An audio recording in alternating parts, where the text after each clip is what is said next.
When we think about sustainability, sometimes people overcomplicate the areas of sustainability. So let's jump back 50, 60, or even 100 years in history.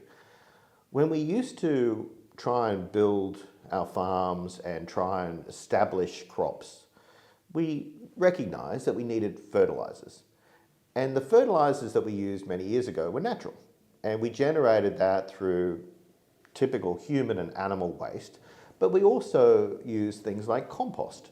So compost are really simple ways that we can reuse waste for value. The biomass industry is one that generates energy from waste. It generates energy from food waste. So whilst we should be encouraging people not to waste food in the first place, but we need to think about how do we use that waste in smarter ways. All of these techniques are available today. In fact, the techniques have been around for 50 to 100 years. It's just that we've forgotten about using it because it's been far too easy to flick a switch and to get electricity. We haven't had to think through how we get renewable. In some ways, we need to step back in time and look at some of the techniques we used 100 years ago and think, how do we do that?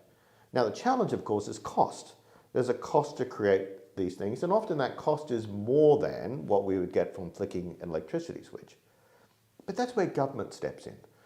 Governments have a role to play to drive down costs, to contribute towards that cost change of electricity. And that's where they can truly add value.